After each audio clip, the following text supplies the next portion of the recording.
Today we speak with homeopath Louise Bentley, who is the training manager at the Victorian College of Classical Homeopathy in Melbourne, Australia, and she's also a past president of the Australian Homeopathic Association. We featured her partner, Grant Bentley, on episode 55 of this podcast. So if you haven't listened to that episode yet, it would be great to have a listen of that right after this, as the two episodes do tie in together. Louise and Grant developed the Homeopathic Facial Analysis System, or HFA. HFA is the analysis of facial features to find a patient's dominant miasm. Now, trying to explain miasm to somebody who is not trained in homeopathy can be very, very tricky, but I'm going to give you a very simple explanation. It is basically the predisposition to a particular type of disease or set of diseases, which can either be inherited or acquired. So it's your basic susceptibility or your basic predisposition. For the practitioners listening to this episode and interested in training in this very effective prescribing method, please get in touch with Grant or Louise. And for any listeners who have perhaps seen a few different homeopaths without getting the results they'd hoped for, you may like to get a fresh look at your case from a practitioner using HFA. Either way, practitioner or patient, you can find more information at www.vcch.org, which stands for the Victorian College of Classical Homeopathy. So vcch.org. Enjoy the episode. Welcome to the Homeopathy Hangout, where we discuss all things homeopathy from around the world. And now my mum and your host, Eugenie Kruger. Hello, homies, and a very warm welcome to Homeopathy Hangout. Today, we are speaking with homeopath and training manager at the Victorian College of Classical Homeopathy here in Australia, Louise Bentley. Welcome, Louise. Thanks very much, Eugenie. It's lovely to have you on the show today, and we have had your partner, Grant Bentley, on the show as well on episode 55. I wonder, can you tell our audience, Louise, how did you first get introduced to homeopathy? Oh, it was such a long time ago now. Back in the early 90s, possibly even the late 80s, I was working in the sort of generalized corporate area, and somebody walked in and just said something about, I said I had hay fever, and they said, have you tried homeopathy? I'd never heard of it, of course. Actually, that somebody turned out to be, I don't know if he's around, I'm going to say hi Graham Gummel, if you're out there, because he was linked to a college in South Australia for quite some time, and we're in Melbourne, of course. So we're sort of all kind of linked to Australian homeopathy. Anyway, he got me onto it. I went and saw a homeopath. I got some nice results. I got interested, bought a few books. And then later on, when that corporate area was sort of like so many things did in the early 90s, they were culling numbers, they were pulling back on everything. There were just redundancies going out left, right and centre. So I thought, well, I'm going to put up my hand. I'm going to go and study homeopathy. And there was a college in Melbourne. There was a couple there, actually. There was a few choices at that time. Not like that anymore, but and off I went, and I graduated in 1996. So this is, 26 years or something for me now. So it seems like it's been my whole life, but not quite. Amazing. And we had a chat before we started recording about you've had visits to India and pretty much all over the world doing all sorts of things, homeopathy and everything along the way. Traveled. Yes, we have travelled a bit, as part of the project that we started in 1999, I think, when we first started, probably just very late 98, but we always say 99. And like we were just discussing before, there's so many methodologies in homeopathy, so many ways of finding that elusive remedy or a couple of remedies that's going to really resonate. Like I always say to students, just first aid's a category, acute contagious is a category, then you've got the acute flare, then you've got the chronic. But we're talking chronic here, and I think most homeopaths understand that chronic is where the most amazing work is done. It's the most challenging to find remedies. And by the end of the 90s, Grant and I were having a discussion, as we often did. We talked homeopathy all the time and about all these different methods, and there was conflict. One would say one thing, the other would say something opposite. It was terribly confusing. He had done many classes on the organon and taught, of course, Hahnemann's miasm method, and he was very much a fan of Hahnemann, as most homeopaths are and should be, and he decided he'd just go back to the basics. He just sort of felt he wanted to strip it back to the rawness of where it all began and just really test things out in the clinic to try and get what were okay results to better, something a bit more consistent. And he stumbled across the facial features in 3 books. Allen, Roberts and Forbuster all made reference to the face in regard to miasms. And I remember thinking at the time, oh, Grant, miasms of all things, the most boring part of homeopathy. I remember doing it, we had to study it all and read the chronic diseases and everything. And I remember writing my year 2 assignment on miasms and sort of ending up going, well, I don't know how to apply them clinically. Is it the chicken or the egg? The egg or the chicken? It's all very confusing. And like I said to you, I did the course in India on miasms and generalized homeopathy as well. And there was some information in there that was helpful, but it was still like clinically, where does this take you? And you could see that nearly most homeopaths just ignored it. They just just ignored it. Let's just go for the essence. Let's go for the personality, the mind, the deep psychological core of the person.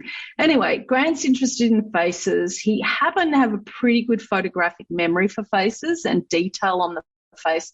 So he started building a dossier of the patients that had done really well on polycrests that we could fairly safely say belonged to a miasm. The 3 in particular were sulfur for Sora, Thuya for psychosis, and Mercury for syphilis. They were kind of like nobody would debate that. That's kind of a standard, right? So that was a good starting point. And he started to notice some crossovers, but there were still differences because we all have individual facial looks. So it took 2-3 years of experimentation, but the bottom line was as he started to see these features on the face more, he would choose the remedies from the miasm that also repertorize. So it's not a direct face equals remedy. It's face plus totality. Face is the miasm. Totality is the miasm. Now let's choose the remedy. And the results started getting better. We were at a conference in Melbourne. I think it was 2002. Back in the days, I was on the Australian Homeopathic Association for quite a few years. I was president there for a bit and, we're quite really involved in it all. And Grant was asked to speak and he got a really good reception. The audience were really interested.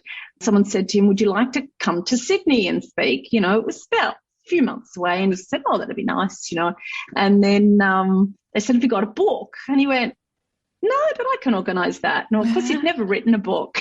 So that was the beginning of our venture into writing books. So I think we're up to about book number 8 or something now. I don't know. Wow. We've done a lot.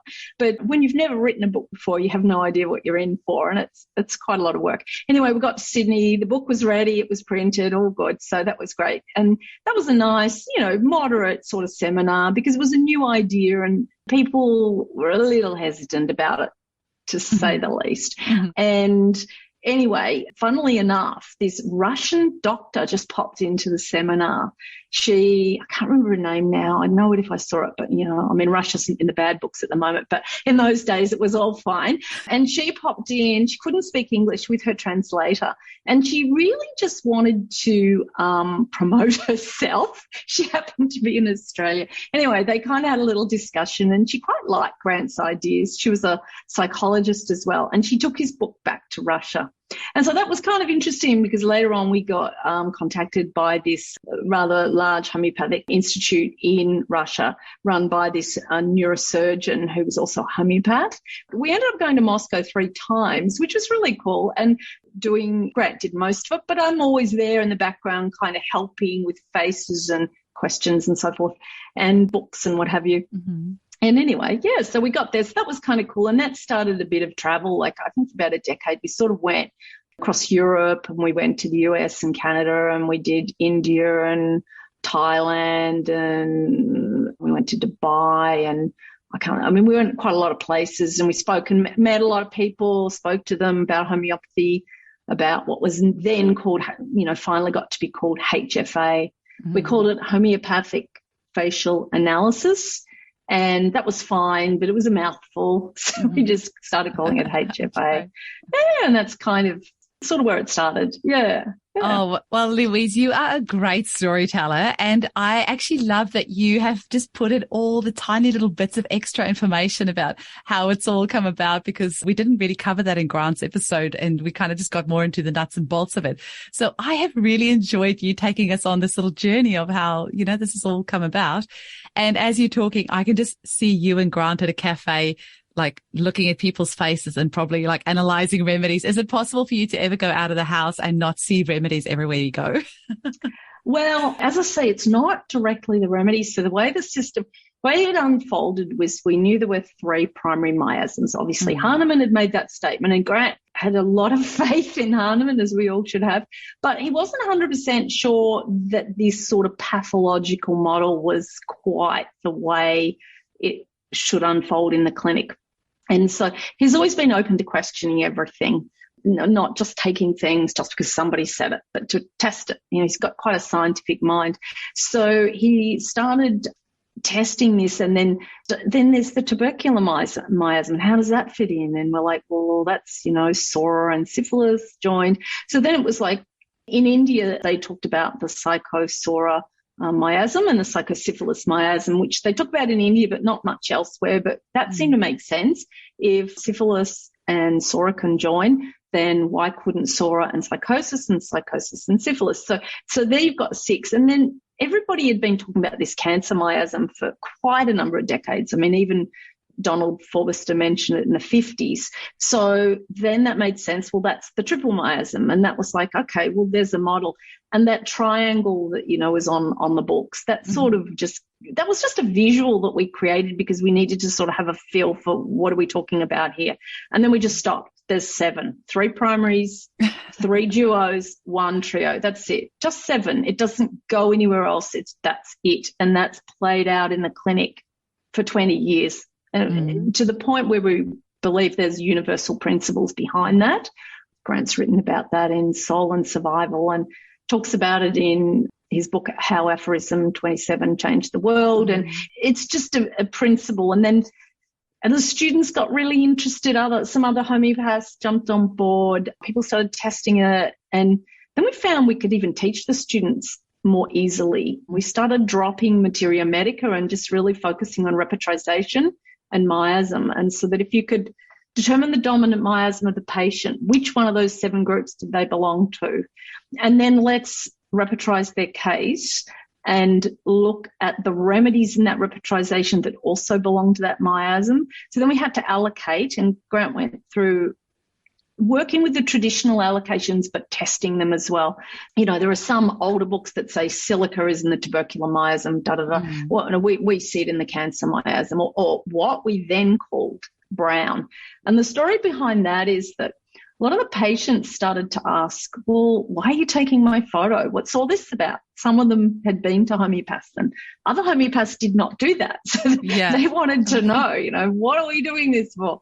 And so then if their child or them, if they were the patient, came out in the cancer miasm or the syphilitic miasm, it wasn't really nice to use those words. You're in the cancer miasm, you're in the syphilis miasm. Sora might be the one that nobody questions too much, but some of the others, even psychosis, because if it's spelt with a P. Whenever I prescribe the psychotico bowel nosode, it's psycho. Then I always feel like I have to apologize and explain to this person why I'm giving them a remedy called psycho. Yeah, exactly. So we found that. And so we just started talking about, even we were getting, our kids were really fascinated. They were bringing home their school photos of their friends. What do you think about them and them? And we're looking at all these faces, and we realized we just cannot use these pathological names. We just have to drop this. And we chose colors, and we just thought that Sora was more about dryness, so it got yellow for the sun. Psychosis was more about inflammation, so it got red. And syphilis has that drawing in, a bit like water, it sort of draws down, and so that got blue. And then it was just, colour matching from then on. The tubercular has to be green because it's yellow and blue, which is Sora and syphilis.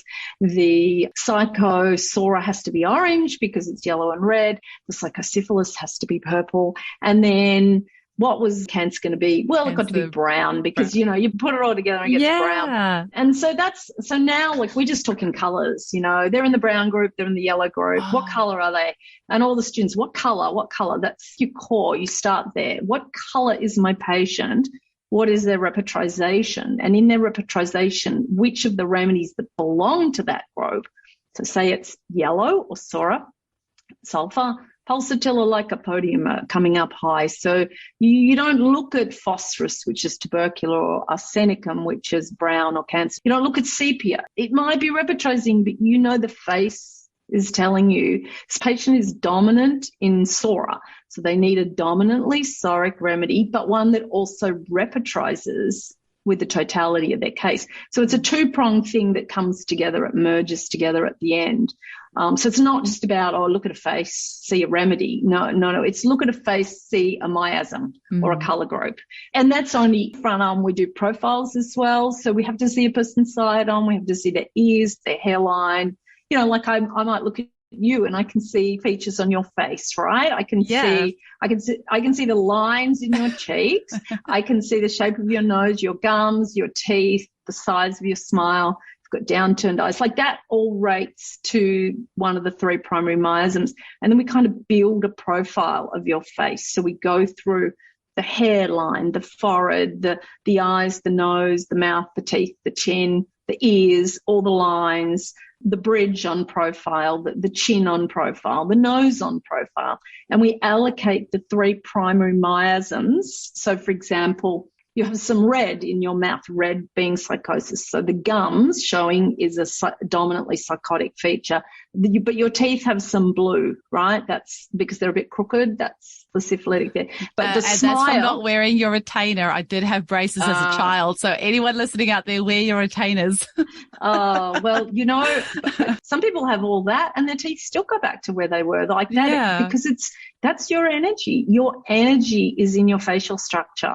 It's funny because I actually think Grant said dimples are syphilitic from memory. Yeah, yes, that's right. Yeah. But you've also got multiple lines, so you've got a bit of a mix going on there, and I can see, the shape of your smile, the size of your nose. Like I think we've rated around 75 features. Wow, and most people have somewhere, it's quite a lot, but they're not hard to learn. It's just most of it's pretty straightforward, and then they're all roughly 1/3. So a third of the features, around 25, are blue or syphilitic, a third are red or psychotic, and a third are Sora or yellow. And so you build these columns with the features and then you get the total at the end. So we started to do the face a little bit like a case where dominance mattered, and then same with the repertorization. And all I can say is the results just got better and better. But also, amazing. And just with polycrests, we sort of we really want remedies. You've got strong provings. They sit well in the repertory. They've got a lot of rubrics to represent them. And the really interesting thing about it is teaching it. We started to see that the graduates were just better homeopaths straight away. They were getting results as students that we didn't get to that degree. Everybody gets good results, of course. Homeopathy is a wonderful system, but the consistency and the confidence was another thing that we really saw with that. So then, about the politics in Australian homeopathy, it's been just pretty awful to work with. So I think we were one of the last private colleges that closed in 2008. There was no way we could keep going under the auspices of the whole, what was essentially you had to operate like a university and have everything at that level. It was way too expensive. The students weren't going to pay for it. So we pulled out of that, but we went into online training, and we started that in 2010, which was quite progressive when I look back now. I don't know if there are any other courses. I don't think there were. We may well have been the first online course in the world. And we just got a lovely little run where people started talking about it.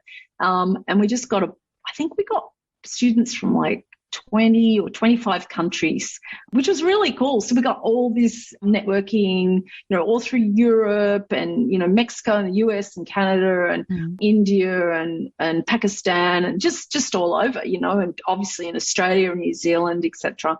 So we started really networking with people, talking to people. We met them when we traveled as well, taught them online.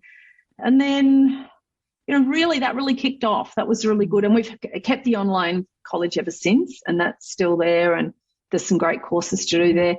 And then Grant really started going back to clinic. Like, he'd been in clinic all the way through, of course, but you know what it's like when you're doing clinic and you're doing training or you're doing podcasting or whatever. There's a lot going on, and you have to divvy your time up and still have some rest and some family time. And so, yeah, he's really got into the clinic in a big way in the last, I don't know, probably 8 years or so. And a lot of patients from around the world, because of the travel, we met a lot of people, so they made referrals, and it's very dynamic and vibrant.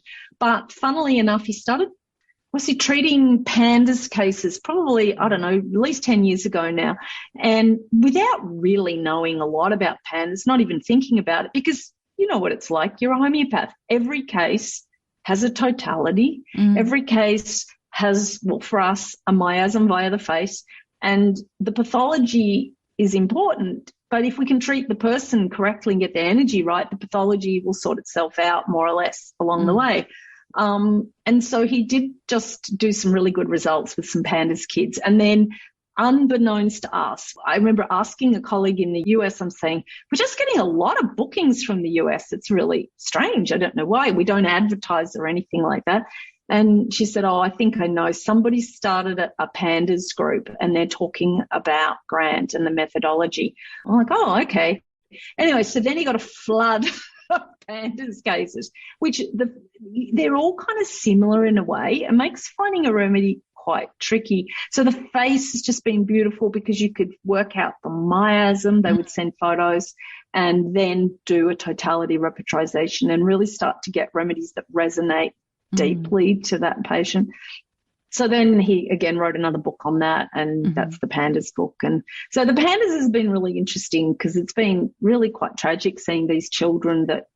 Yeah, I have somebody very close to me where the child has PANDAS and the mum refuses to use natural medicine. And every time I see this child, my heart breaks, because every time I see her, she is worse and worse and worse. And the mum just refuses to look at natural options and keeps drugging this child. And, you know, it's so heartbreaking to see. So let's take a quick break and we'll be back in 1 minute. And just for our listeners as well, so I'm sure most of you have heard of PANS or PANDAS, but it stands for Pediatric Autoimmune Neuropsychiatric Disorders Associated with Streptococcal Infections, or just PANS, which doesn't have the streptococcal association with it.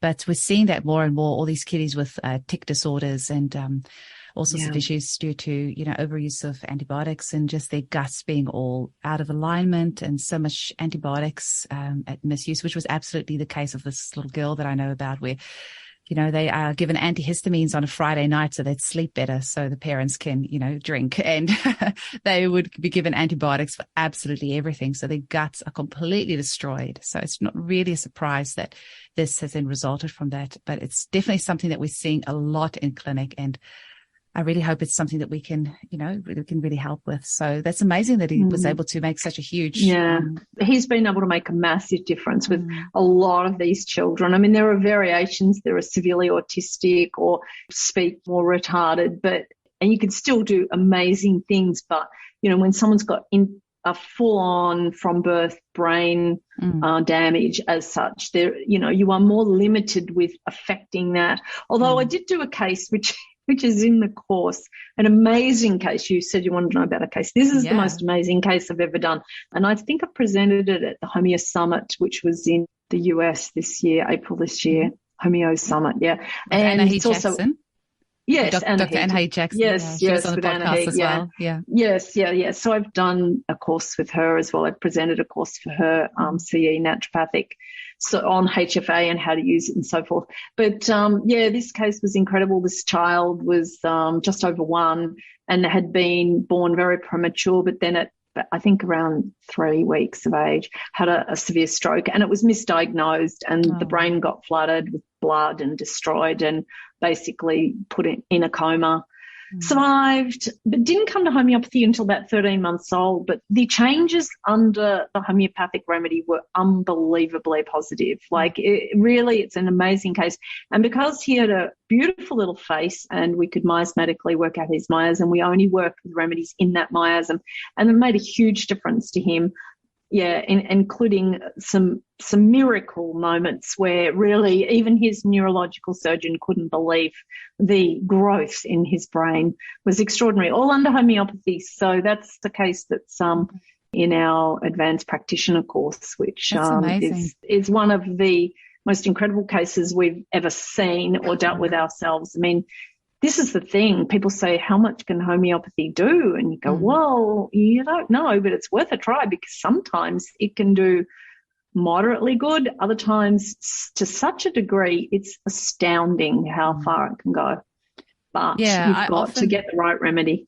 I often think us homeopaths are actually some of the biggest skeptics out there, because so often we will treat a case and not think that there's so much that homeopathy can do. And we'll think, okay, we'll take it on, we'll see what it can do. But even our minds are often blown by the extent that homeopathy can help someone, sometimes. So yeah, I completely agree with you. Whenever people ask me, can homeopathy help? All I say is, all we can do is try, give it a go. You never know, what amazing miracles you might see. Was this little boy on pharmaceutical medication alongside the homeopathic? At that point, no, that they, as a family, were fairly natural in their outlook, and he was on epileptic seizure drugs for a while, which they took him off. But under the remedy, seizures stopped. His cognitive behaviour improved quite dramatically, and he grew back brain tissue. So, at a level that was just completely unexpected. Extraordinary stuff, all shown with scans and everything. So, that's been the most miraculous case. But, they're all miracles. And for these PANDAS families, having that child calm down, that their nervous system is calm, their immune system is calm, they're not so sensitive. It's not just strep, it's any virus or bacteria that's in there. They are just sensitive to everything. And to see those changes can be, it's quite miraculous. And people are really lucky if they can get across to a good homeopath who knows what to do and can give them the results. It's because there's nowhere near enough of us. That's the reality. So, and with all the propaganda against homeopathy and everybody within homeopathy being a bit personally pushy on their own method, including me. I'm really pushy on this method. I admit it freely. I've tried many other methods for about 10 years, which is a reasonable amount of time. And I love this. I love teaching it because I can take people through to being really competent really quickly. I love seeing those quick outcomes. We're getting around, and it varies because it depends what case is coming through, but generally between 1 to 4 remedies, around 70 to 80% of people are getting from a moderate to a quite good response, which is pretty good. And even to try and keep up with the pace of the clinic, because it's really almost too busy, because people have to wait quite a while to get in. So we've got a system going now where that they get their first remedy chosen for them just based on photos and a health performer, so not even an interview, which is pretty good. And even that's getting around 50%. 50% of people who just get the first remedy chosen for them off photos and a health performer, which is a proper top-to-toe performer. It's asking a lot of questions. It's about 5 pages to fill out. Are getting about 50%. It varies. Sometimes it'll be 40, sometimes it'll be more. But on average, about 50% are getting from a moderate to quite a good response on remedy number 1, which is extraordinary. But the reason that is because we've spent 20 years on the face, and we're much better at it now than what we were. Because, you've got nobody to teach you. You're just experimenting all the time. And although Roberts did his bit and Allen and Forbestar, they did not put HFA together. They only made observations, and this is a full system, and there's no doubt it works. And it's very exciting actually, because now I think I said to you, I'm happy to talk a little bit about the environment and the relationship. The relationship between patients and their environment. And that's what we're starting to find. We're getting the best rubrics. And it's so much easier. So, for example, so I'll just get back to the environment a little bit as a prelude to this discussion. So back in around 2000 and I'm going to say 4 or 5, I can't remember exactly now, in the class we'd have a lot of discussions about miasms and people in the clinic and the student clinic and all the things that were going on. And there was this sense that there was something driving each of those miasms. And it was pretty obvious with Sora that it was what we termed outward motion, like so it goes whoosh, like a volcano full of sulfur goes up and out like that. And that syphilis goes inward. We know all about syphilis going inward. So we could see, okay, one goes outward, one goes inward, but we couldn't quite work out psychosis. Psychosis was like a mystery. And it took nearly 2 years of a lot of discussion until it was Grant, of course, who kind of decided, I think it's this. And then once he said it, we all went, of course. That it's got a sort of a neutral energy, but it's based around the circle. And the circle is the cycle of the planets, the cycle of the earth, everything goes in cycles and so forth. So then it just became really straightforward. There's 3 universal energies. We live in a 3D world. There's outward motion, which is the motion of the sun. The sun's rays come out toward us. There's inward motion, which is like gravity pulling everything back down. And then there's this circular motion that just goes around and around in these endless cycles. And that just really helped clarify everything. It was just like, what do they call it, an aha moment or something. It was really, really clarifying. And so those 3 energies sort of became the bedrock of the whole system. And so now we realize that they're the bedrock of everything. Like we can start to read plants now from their structure. We've just started playing with that. We're doing animal faces, good results. So it's just about there is something with material structure and energy that is related. Not a surprise, given that a remedy is a material thing that is broken down and its energy is extracted. So there is a relationship between energy and structure. And we are structure. Our body is a structure. It's a physical structure. It's an organic life structure. But at the same token, it is a structure. And our faces are a mirror, a representation of the energy that's flowing within us. So if we can understand that dominant miasm from the face, then we're starting to really know the energy that's flowing through that person.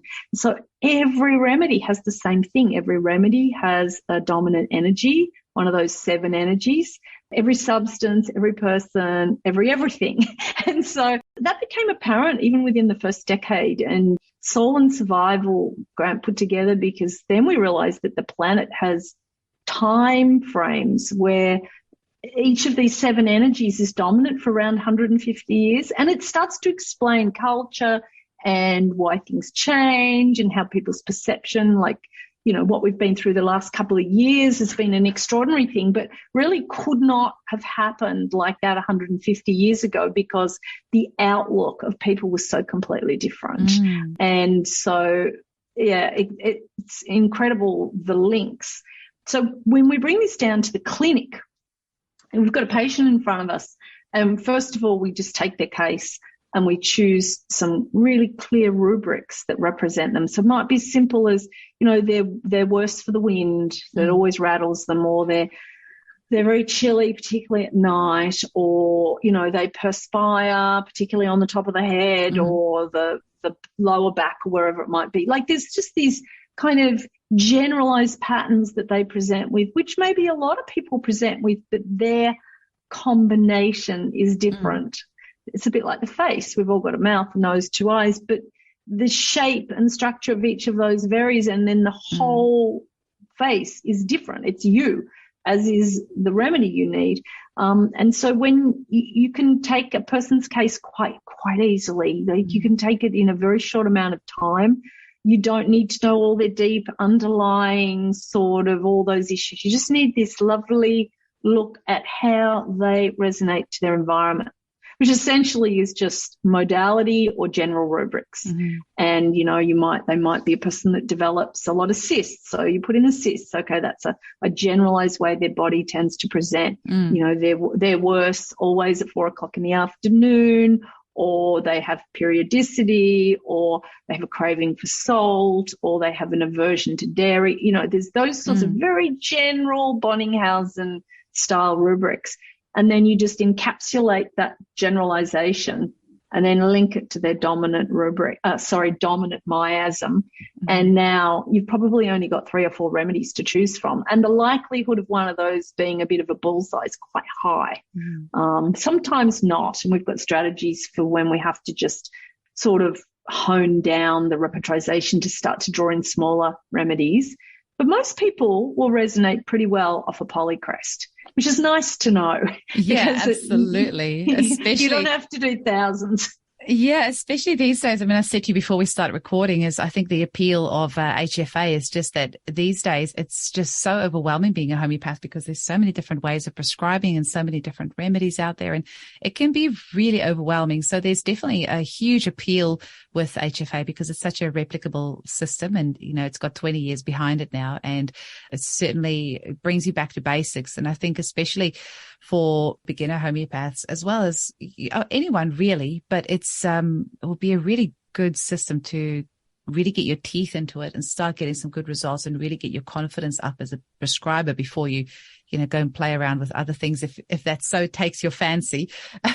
But one of the homeopaths I interviewed, they were saying that a lot of these new remedies and things that we're doing is just for our own, fancy sake for us homeopaths, just to keep us entertained. But at the end of the day, the polycrests, which are remedies that have been around for, a couple of hundred years, we have loads of case studies on it and loads of materia medica and all that. They have stood the test of time. And that's why they're our polycrest, because they've worked for so many, a couple of hundred years. Yeah, so, and they're so well represented in the repertory. And and here's the thing: you think you know a remedy, you think, oh, I know sulfur, I know pulsatilla, I know phosphorus, and yes, you might know an aspect of it. But when you look at, say, sulfur, and I like to pick sulfur because I think it's the most represented remedy in the repertory. It's got about 30,000 rubrics, wow, which is a lot. And the reality is most patients haven't got a lot of rubrics. They might have 4, 6, 7, 8, depends, might be a few more. So how many combinations in just sulfur are there when you're drawing on 30,000? Mm-hmm. I know there's some duplication in there, but even if you drop back to 15,000 and you're only taking 8 and you're combining, you can have sulfur, you can have a chili sulfur, a hot sulfur, you can have a sulfur that's all bedraggled and like an eccentric sort of, person that has their, junkyard in the back room, or they can be a meticulous business person. I remember we did this beautiful case on a little boy. He'd come from South America. He didn't speak very good English, but he was this incredible soccer player. And he was about 10 or 11. He had shocking migraines. And we were really, by then, we do this by the method. We just do the face and we repertoise on his 6 or 7 rubrics that come forward in the case. And his face was saying dominantly red, dominantly psychosis. And the top remedy coming through was sepia. Now, everyone, it's a woman's remedy and all this sort of thing. Well, this little boy, this little soccer player, he did beautifully on sepia. Oh, wow. Got rid of his migraines in 1 week.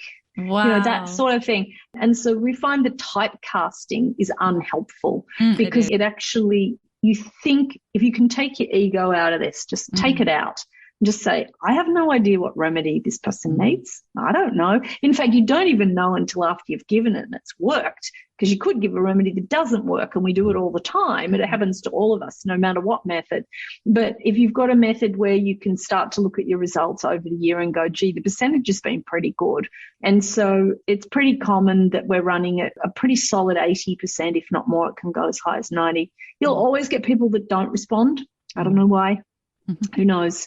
There's just some small percentage of people, around 10%, that just, whether it's you haven't got the right remedy, they're not quite telling you the information you want, or maybe they're resistant. I don't know what it is, but however, the majority do get a result. And if they're prepared to give those 4 to 6 visits, they should come out at about the 6-month mark considerably better than when they came in.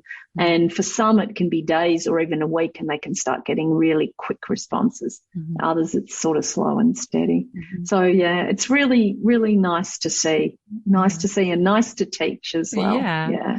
So, Louise, for clients who want to become patients, where do they go? And for the homeopaths who want to sign up to learn about HFA, where do they go? Well, we've got a few websites. The most comprehensive one is the college website, which is vcch.com.au. We've actually had that site up now for 20 years, which is wow. really, really cool. Yeah, 2002 we put that site together, and it's still exactly the same. It looks a little old-fashioned, I have to say, and we have some people said you should brush it up, but you know what? It's just got a whole heap of information on it. So there's a consultation area, there's a books area, there's a course area, so you can read what you want there and sign up appropriately. We're probably we prefer more people do courses and learn how to do it themselves, although it's always fine to book in as a patient, but we're at a point where we really want to teach more people how to do it, because really you don't even have to have a background in homeopathy. You can learn. We've got a very basic introduction to homeopathy course, and then you go straight into the practitioner course, and pretty much everyone can follow it. And if you're prepared to take your photos and learn to do the face, you've just got 70% of your case sorted up front, just done. Just get the face right and then just repertorize. And that's not a hard process. You obviously need a good repertory software package, and then you just bring the two together and you should be able to get a remedy that starts to resonate within a few tries. And case management, another huge area that we've really come to understand. The case management's where the individuality really lies, knowing when to repeat, knowing when to go up the potency, knowing when to stop, knowing when to change the remedy. That's a big thing that is often a little neglected in homeopathy. It's all about getting the first remedy, but then what? Exactly. Life is about management. Nothing stays still. We constantly are interacting with our environment. Our environment might change. Our stresses change. And the case management's a big deal. And so we put a fair degree of focus on that as well, so that not only can get a good start, but you can maintain it, which is important. Yeah. That first consult, I just wish more people could understand that. I always say it's just you just throwing a little pebble in the pond and then seeing what ripples come out of that. But it's really those follow-ups that are actually the most important. Really, like that first one is just building the rapport, just getting to know the person. It's just that initial little introduction. And then after that is when you really get into the meat and bones and like the nitty gritty of it all. Then you could really refine your prescription. And it's so important for our homeopaths to know how to do that confidently, but also for our patients to know that those follow-ups are really important and to stick to them and make sure that you stick with your homeopath. I mean, give them at least 6 months. You can't expect to really understand a person at their deep core if you don't give that homeopath a chance to really get to know you and really get to help you. Yeah. So, yeah, that's great. Well, look, that's absolutely true, depending on which methodology you use. And all of them, you need a bit of time because you might not be seeing the whole case in a particular way. There's different variations. Even with our methodology, the face, we may not get right the first time. We have fairly high hit rate, but depending on the photos, there are variations with cameras and light and this, that, and the other. So we give pretty good instructions there. But one of the nice things is we actually have been able to get results a little faster. And it's been noticeable that a number of patients that have come through that have seen quite a number of homeopaths. So they've really tried, and they've given homeopathy a really good go. In fact, you could argue, why do you keep trying? You haven't had very good results till now. But they do. Maybe it's because they know there's not much else sometimes for some problems. There really isn't. And, but we've had people with 4, 5, 6, 7, 8 different homeopaths they've tried prior. And fortunately for most, not all, but most, we've been able to get a result for them within a few goes because it was, and it'll be something like that. They were never given mercury. They were always given, I don't know, all these different remedies that it looked like, but they're dominantly in the syphilitic group. They're what we would call the blue group, and they need a blue remedy. Their face is telling us, and nobody saw that because they're not a classic mercury picture, right? So it still repertorizes if you care to repertorize it, and it matches the miasm and it works beautifully. And so the face it's like a doorway into remedy potential, and you don't have to feel the remedy. You don't have to worry about that aspect. You just repertorize and allow it to come to the top because you've done a good solid generals repertorization. And it's been really, really nice to be part of it actually. So yeah, if people want to know more, have a look at vcch.org and feel free to contact us, ask questions. That's fine. We're available for that. And we run a pretty tight ship, and we like to think that we provide a quality service. So we do our very best to help people. Yeah. Amazing. Well, I hope a lot of people take you up on the offer, because intuitively it does make a lot of sense to look at the face as a way of finding our answers, because it just so true. I think all of us resonate with it to some point, where you can look at a person's face that you've never met before, and you can get a really good feel for that person just by looking at their facial features, and the way that we, the dominant expressions and things that we have on our face does end up getting etched in over time, which, it's right there for everyone to see. So why not make use of this in homeopathy and, it absolutely is prescribing.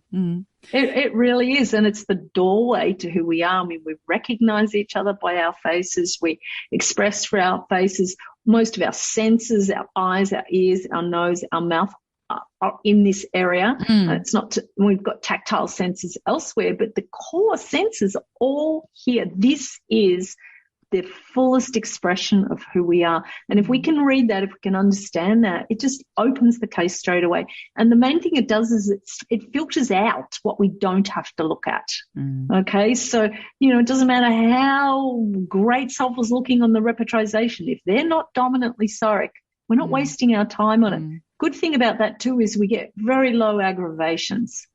Because we're pretty sure the aggravations come from a remedy that's just in the wrong miasm for that patient. So the flow of the way their defense mechanism works is not matching the remedy, even if the totality is okay.